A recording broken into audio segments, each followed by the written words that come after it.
Hi, my name is Lee. Welcome to my channel Cola Flipper. I'm a UK eBay reseller. I buy second-hand items at car boot sales and charity shops, and I flip them online for a profit. Now, this is a second part of my 2020 What Sold Roundup. Not showing you every single thing I sold. I'm showing you a few highlights, the higher priced items or interesting items or things where I've learnt a lesson, for example. So the previous first half I've already done. So this is anything from July to 2020 until the end of December, and then hopefully I should be doing this as a monthly roundup ongoing. So yeah, just thought I'd take you through a few of the items and give you a bit of insight into why I made certain buying or selling decisions to help you learn from either my successes or my failures. So first item is a pair of Nike Dunks. So these when anything that says Nike ID is one where you can customize them online. So you go onto the Nike website, there's a Nike ID area where you can customize and have essentially personalized colorways for any shoes that they do. So these ones have been personalized in the style of an early Air Jordan 1. And although they weren't the early original Air Jordan 1s, which go for an awful lot of money, I picked these up at a car boot sale for like £6 or £7, and I flipped them for 70 in the end. I did have them up for, I think, 90 initially, dropped it down to 85, started getting a few bites, and then sent out some offers, and they went for 70. So definitely have a look at Nike ID, anything that says Nike ID on the inside of the label. It doesn't necessarily mean they're going to sell any better than any normal Nikes, but if they've been customized, sometimes it does make them stand out more, a little bit different. So definitely worth having a look at. But these particular ones were done in an old original Air Jordan 1 colorway, which made them more sought after. So yeah, can't complain at £6 or £7 into 70. So I'm very happy with that. Next one, it's still a profit, but it is a fail, as far as I can see. This is something I picked up very early on when I started reselling, and it was a pair of Jimmy Choo strappy sandals. Jimmy Choo shoes are very expensive, brand new, anywhere from sort of £350 upwards. A pair of Jimmy Choo boots could be £475 upwards. I saw these in the charity shop. There's a affluent area near where I work. I walked his charity shop in that particular area on my lunch break, and they had these Jimmy Choos in their lock-up cabinet for the more expensive stuff, and they were up at £60. And I had a look at comps at the time, and I thought, oh crikey, I could sell these for 120, 130 quid. But at the time I was really looking at, I didn't really look at comps in too much detail. I just kind of sorted it in most expensive, expecting, oh right, I can sell them for these top end prices, where in reality it took me nearly over a year to sell. So yes, I made a profit, but I massively overpaid. So I sold these for 90 plus postage, which sounds great, and you think, well, how can that be a fail? I paid £60 for these, so that was a massive amount of money I had tied up for a year.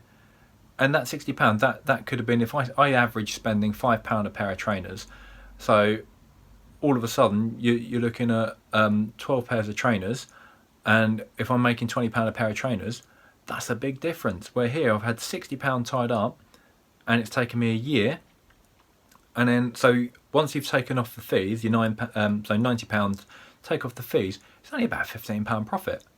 Not worth my time at all. So yes, Jimmy Choo are a fantastic brand, and they make absolutely fantastic footwear. However, be in control of your buying prices. Yes, I made a profit, so it's not a complete failure, but I had £60 tied up for the better part of, well, over a year. So yes, I made a profit, but as far as I'm concerned, that's still a fail. So if you're investing a lot of money, you want to make decent multiples of it back. It's not good enough to make £15 off of a £60 investment. So that's that one. Right, next. Same charity shop, picked up this, and it's a Ted Baker leather biker's jacket. Ted Baker, good brand, but it depends on what you're picking up. I'm usually quite happy to buy up leather goods by Ted Baker. I've never had any issues with that. So this was a leather biker's jacket. I paid £12.50. Had it for a long time. This one was probably closer to a year as well. So I've had this one for quite a while. But again, sold for 90 quid. So it sold for the same amount as I sold the Jimmy Choo shoes for. But the difference is I paid £60 for the Jimmy shoes and I spent £12.50 on these. So on this. So if you look at the multiples of how much profit I've made, it's a big difference. So yeah, very happy with that. I wouldn't pick up everything Ted Baker, but certain Ted Baker items can go very, very well. So very happy with that, to turn £12.50 into 90 quid minus my fees. Next item, some Nike Air Prestos, triple whites. Problem with white clothing and shoes, it really does show up the dirt. I was scrabbling around at a car boot sale and missed that these had a bloody great big stain on them. It wasn't it was a faint stain. It wasn't very in your face, but if you looked for it you could see it. So that always hampers either your saleability, how quick you're going to be able to sell something, or how much money you're going to be able to go for. Because it was a good size and they were in good condition other than that stain, and on the pictures I very, very clearly showed there was a stain. I very clearly mentioned it in the description. I was amazed that I actually sold them for 38 quid. I average, for men's trainers, I average about £5 as my outlay per pair of trainers. So I'll often spend less, I will sometimes spend more, but on average you're looking at about £5 a pair. Women's trainers, very much the same. I keep track of certain categories. So how much do I spend on women's boots? How much do I spend on women's trainers? How much do I spend on men's coats, women's coats? I keep a running log of that so I can see what my average is, so that I know when I'm then what I should be able to sell them for, whether I'm over or underpaying. So it doesn't matter if I slightly overpay for one item, as long as I keep in mind I need to keep it to around X amount as an average to allow me to make Y amount as my profit. As we all know, I as a part-timer, I need to keep my average profit per item high, so I try and only buy items that will make me a £20 profit after fees or thereabouts. I do have exceptions to that, so if something's particularly small or quick to flip or in brand new condition, or going to be very, very small for postage, then I will have some exceptions, but typically I try to keep it over £20. I could not afford to do that if I was a full-timer, but as a part-timer I've got more good quality items than I can possibly sell available. So I've got more good quality items available to me than I could possibly sell, with the constraints of my day job and family time, etc. So for me, that's why I've set that threshold. If I was getting to a stage where I was running out of stock, of course I would drop that threshold down and only pick up items, say, that would make me £15 profit or £10 profit. But for my current situation, that's why I've set that threshold and it works for me. Next item, LK Bennett coat. LK Bennett make fantastic women's shoes. I didn't know they made clothing as well. Since then, since starting, I've picked up a few LK Bennett ladies clothing items, but in this case I know that their shoes are going to be around the £300 mark, so a coat should be bloody expensive as well. I picked this up for about a tenner, I think, 10 or 12 quid. Nice crimson coat, good condition, stylish, and I knew that I should be able to sell it for somewhere between the £40 and £60 mark or thereabouts. I took an offer of 55 in the end, so yeah, more than happy with a 12 or so pound outlay to get £55 back, so very happy with that. Right, next item. I am always happy to buy specialist shoes of most kinds, so whether it's cycling cleats, whether it's riding boots, whether it's hiking boots. Specialist shoes tend to cost more money to buy brand new, so it would make sense that they cost that a used version would still have a higher value. So in this particular brand, in this particular case, the brand is La Sportiva. It's an Italian brand. They're usually made in Italy as well. And this particular boot had a Vibram sole. It's got a yellow logo, so if you ever see a shoe with a yellow logo at the bottom, it says Vibram. Vibram's a very high quality sole unit manufacturer, so typically only high quality brands would have them. So even if you saw a pair of shoes with a Vibram sole and you weren't 100% sure of the shoe manufacturer, the fact it's got a Vibram sole should be a good indication that it's a decent brand. So keep an eye out for that. These ended up going... actually, they went to Italy. I sold them to Italy via GSP. I think I had them up initially at 120, dropped it down after a couple of months, and then eventually took an offer of 80 quid for, what did I pay? Bought 2 pairs at the same time. One was 8, one was 12. So on average, the pairs, there was a tenner each. I tend to spend around the £12 as an average for specialist type shoes like walking boots, etc. So but I'm often selling them in excess of £50 to £60. Certain brands like Sportiva can go more. It's not just the brand, it depends on the type of shoe or boot within that brand, but yeah, it's good. So keep an eye out for La Sportiva. Next item, Emma Hope. Never heard of Emma Hope until I bought these. Car boot sale pickup. Picked up some cracking shoes off the same stall. I picked up some Uggs. I picked up some... what else did I get there? LK Bennett's. And I saw these and I thought, not really sure about those. And I just left them. Walked off, went to another, bought a few bits, left these. And then at another stall I saw Emma Hope for Paul Smith. Now I do know Paul Smith, and I know that, I don't know him personally, I do know Paul Smith the brand, and it is a very expensive quality British brand. So the moment I thought, wait a minute, Emma Hope collaboration with Paul Smith, that means I should probably go back and have a look at those other shoes, because I already know I spent between sort of £3 and £5 a pair for the Uggs and the LK Bennett. So I went back and I picked these up for, I think it was like £4. I put them up high. I think I put them up at around the £80-something mark. Took an offer of 75. This is car boot so long this year going on. My highest category for returns is usually women's shoes, because so many shoe brands have different sizing. So a size 6 can vary quite a bit. So anything with the close back, I'm going to tend to leave this year unless it's unless it's essentially a top end designer brand, or dirt cheap. In this case, these are a slingback, which means there's a little bit more wiggle room on the sizing. So anything that's going to be either a slingback or a sandal or strappy type shoe has that, or a mule, will have a bit more leeway. So I'm more inclined to purchase them because there's a lower chance of getting a return. So that's something to take into consideration. But Emma Hope shoes, very, very good brand, well worth keeping an eye out for. So these particular ones, really, really detailed embroidery. So yeah, really happy with that. Next item, Barker, another fantastic shoe manufacturer.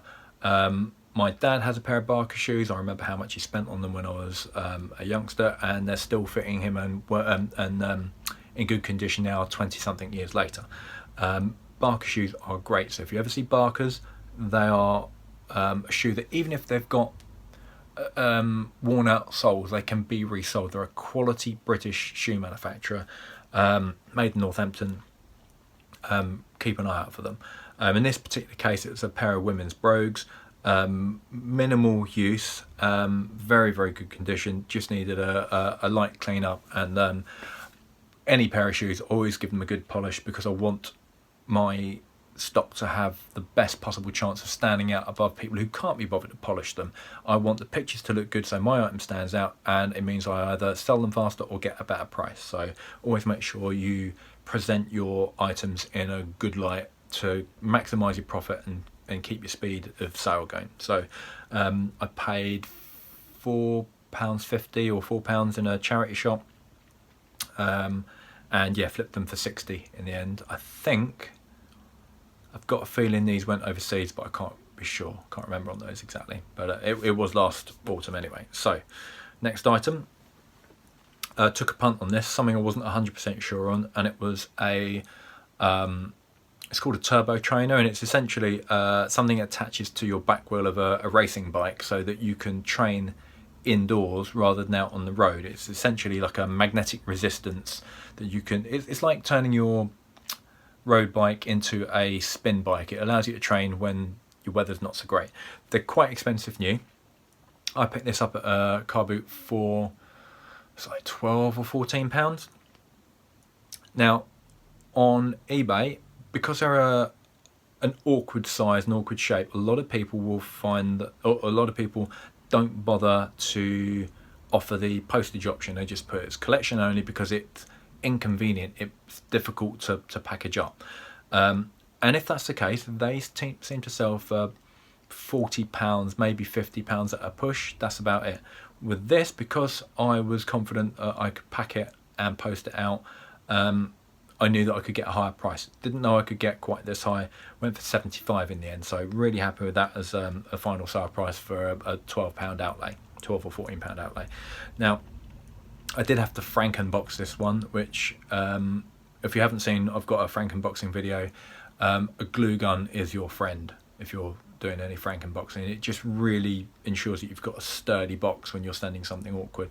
I do take particular care over what I'm buying now. If, as I said, I try and have my £20 profit after fees as my minimum, but that's just for a standard item. If something is going to be either breakable or awkward or heavy or more of essentially a sod to pack and post, this took me 40 something minutes to pack up properly because I didn't have a box the right size. I had to make a box. So anything that takes me longer than a couple of minutes to pack, I need to take that into consideration.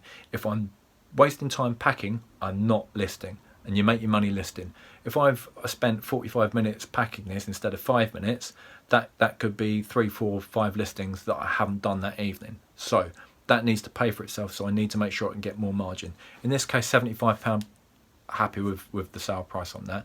But if I'm spending £15, £12 or something around that amount for an item like this, and the potential sale price is only say 35 quid, is that going to be worth my time if I need to spend 45 minutes packing it?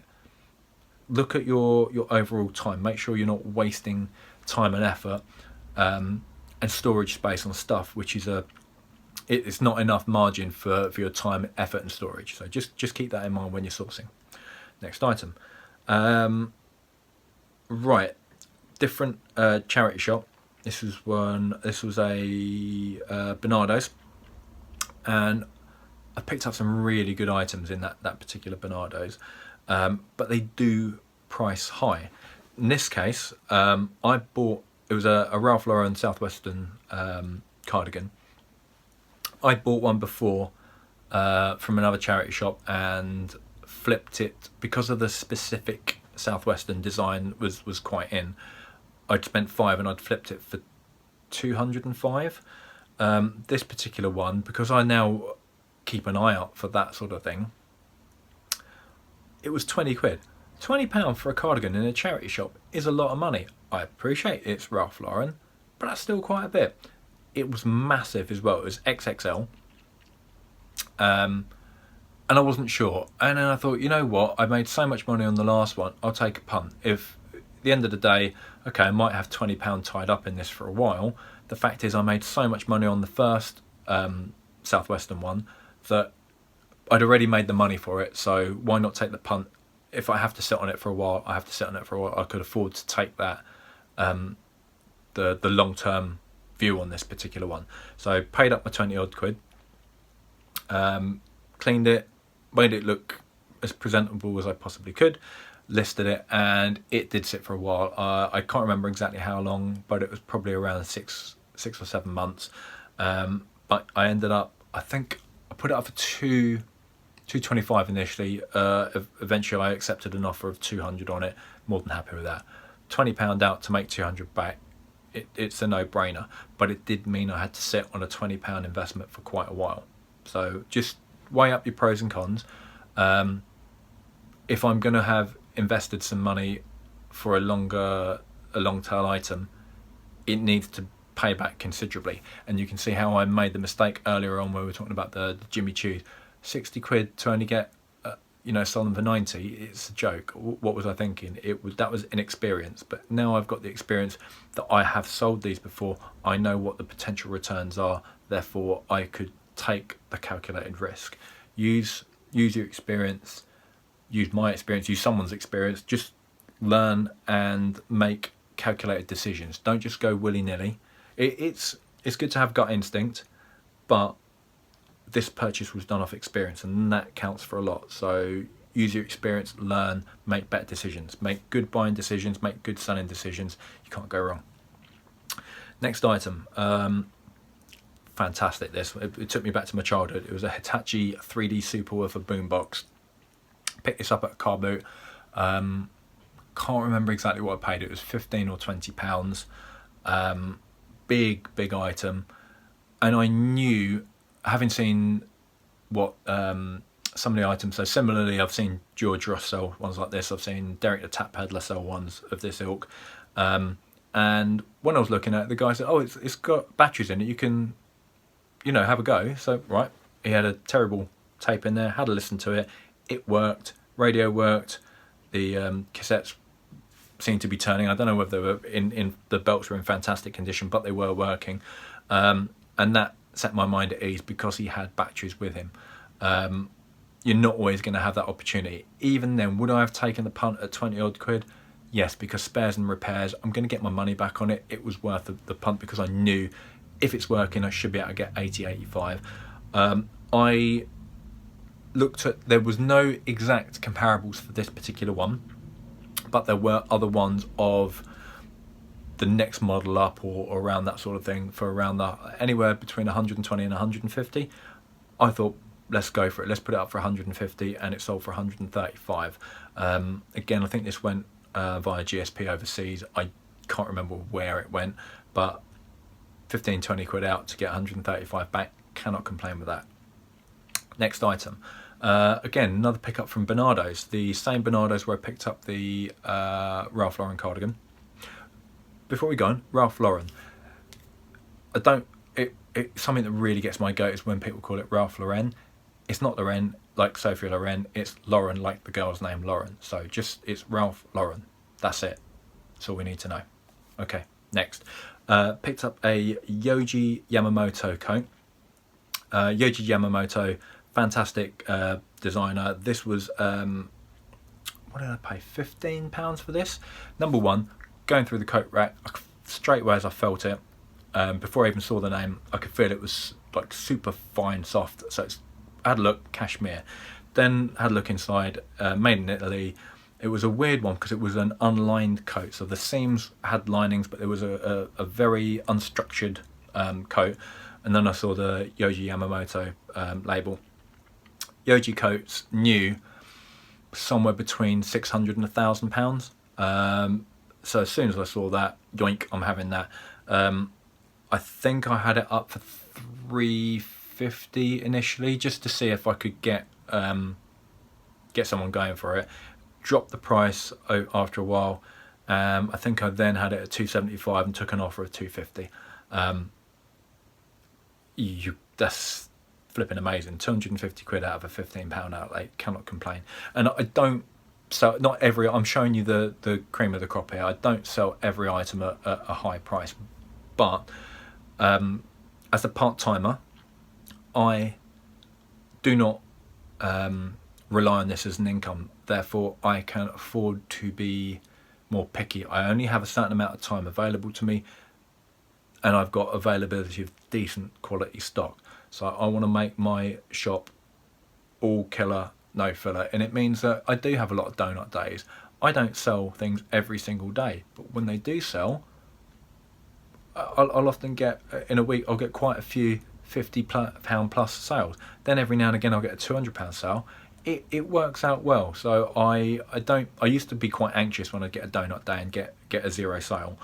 But now I don't care. If I get a donut day, that's a day where I'm not having to waste time packing and I can go and list more.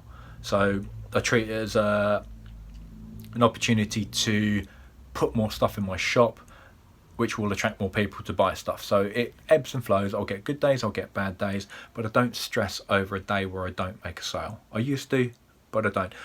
One of the negatives of trying to only sell higher value items is that when you get a return, it's a proper kick in the teeth. So today I've had a pair of UGG boots which I sold for 40. They're coming back because they don't fit, and I've got a pair of Nike Flyknit trainers which are coming back, and they were a £50 sale, so £90.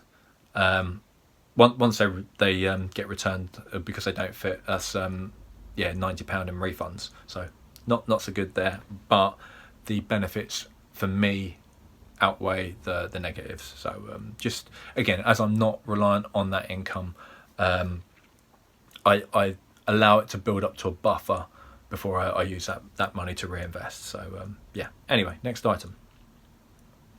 Specialist shoes again. These are a pair of Bates leathers. They make leather goods for motorcycle type stuff. So these were a vintage new old stock pair of Bates Bates motorcycle boots. So as you can see, they're sort of like your speedster style, like your 60s 70s type vintage style boots. Quite a big size, I think. Oh no, they're UK 10, so decent standard size. And these had no wear, but the buckles and the zip were slightly corroded, so I cleaned them up as well as I could, polished up the shoes and the boots to make them look good. But I did have to make sure I detailed that the buckles were not in fantastic condition. There was corrosion there. I had them up for 120, 130. Took an offer for 115. Again, more than happy. That was a £15 outlay in a charity shop to get 115 back. So after fees, I've done quite well there. Right, next item. So again, that's we're talking about specialist shoes again. There's often a following, so just keep an eye out and don't be afraid to pay up a little bit for more specialist areas. Pair of Nike trainers here. You think? I mean, it depends. I paid up for these. I think I spent £7 or £8 on these. Where I normally try to keep my trainer cost to £5. But I know that as I'm spending sometimes only £2 on trainers, every now and again I can afford to justify spending a bit more. I will only spend a bit more if I know that it's more sought after item, or that the condition is fantastic and it's a little bit more sought after.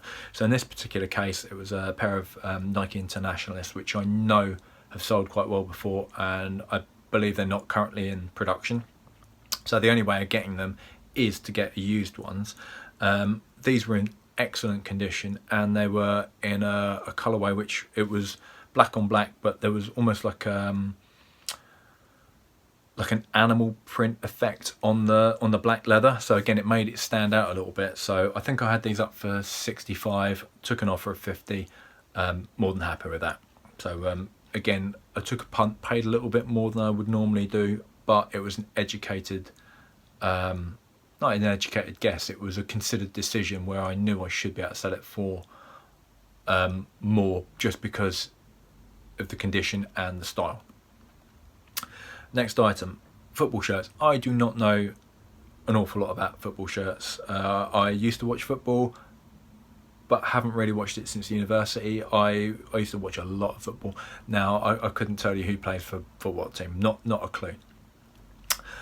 So I've tended to shy away from football shirts because I don't know the names of the people who, if they've got a name on the back, I don't know if that's just some random kid who's got his name on the back, or if it's a superstar player. I genuinely don't know anymore. But this was more my era. This was a 1991 FA Cup semi-final shirt. So I was 12 at the time, and secondary school, that is my era of when I watched football. I watched a lot of football throughout secondary school, and I recognised it. I recognised the Holston branding. And this particular one, on the back it had a number, and that was Gaz's number as well. So that added some extra value to it. I picked this up in a charity shop for £4, and it's not even a genuine real one. This is a replica. It's an official replica. Had it been an original 1991 semi-final shirt, it would have gone for an awful lot more money. I don't know exactly how much, but it would have been worth a lot more. This is an official replica by I can't remember the name of the company. Can't remember. Anyway, if I remember, I'll have a look for it and I'll stick it in a subtitle under. But yeah, 27 quid out of for a replica shirt, and these replica shirts are still available at around the 40 something pound mark. So it was never going to go for much more than that. To be honest, I'm surprised I got the 27.50, but I think I put it up for 30. Happy to take an offer at 27.50, or I might have countered. I think it might have been 25 and they'd offered and I countered at 27.50. But again, really good return on that. So if you know your football, you can probably do a lot better than I would. But my worry is I don't know the names on the backs of the shirts as to whether it's a current player or whether it's just some nobody who's just put the name on their own shirt for their own kid or for themselves. So yeah, if you know your football, you could probably do quite well out of it. And again, I don't know which ones are the fakes. Some of the fakes look so good, I can't tell. I don't know. So I'm a little wary when it comes to football shirts. Next item, Sony CD player. I picked these up as a Facebook marketplace pickup. Someone local to me had them up, and it was a pair, identical pair, £5 for the pair. So this is the first one that sold, and that went for £60. People were laughing when I put up the picture on Instagram, and I had people saying, "Oh, you'll never get what you think you're going to get." Put them up high, and I took 60 quid. So again, good photos. I put batteries in it, made sure I took pictures of the serial number so that I wasn't going to get someone pulling a fast one and sending me back a dud. Made sure I showed pictures of the LCD screen working, so you could show that the radio is working, that it would read an MP3 disc, that it would read a normal CD, just to give it the best chance of a sale. So yeah, as long as you take good pictures and describe something well, you should do well. But yeah, £2.50 into 60, can't go wrong. And I think that is it. So hopefully that's given you a good idea of some random items I picked up over the last or sold over the last 6 months of 2020. I will endeavour to get a January and a February and a March one done as well. Probably won't be so exciting. Obviously I've had some quite high value items there, but it's not always like that. I do have obviously lower value items selling, but by trying to keep my minimum profit to £20 after fees, it means that the majority of my sales are good. So it depends on how you want to do things. As a full-timer, there's no way I could do it in this particular strategy, but as a part-timer, I want everything all killer, no filler, and it reduces my storage needs, reduces my stress levels, and it just makes it easier for me to manage. And I totally get it's not going to work for everyone. I totally get that not everyone's going to have the same sourcing opportunities that I do. So but for me this works. One of the things I would say is though that don't just go out buying willy-nilly. Make conscious decisions, have a plan of action. I have got car boots. It's now lockdown opened up on Monday the 12th, so we're now on Wednesday. Car boot sales for me start this weekend.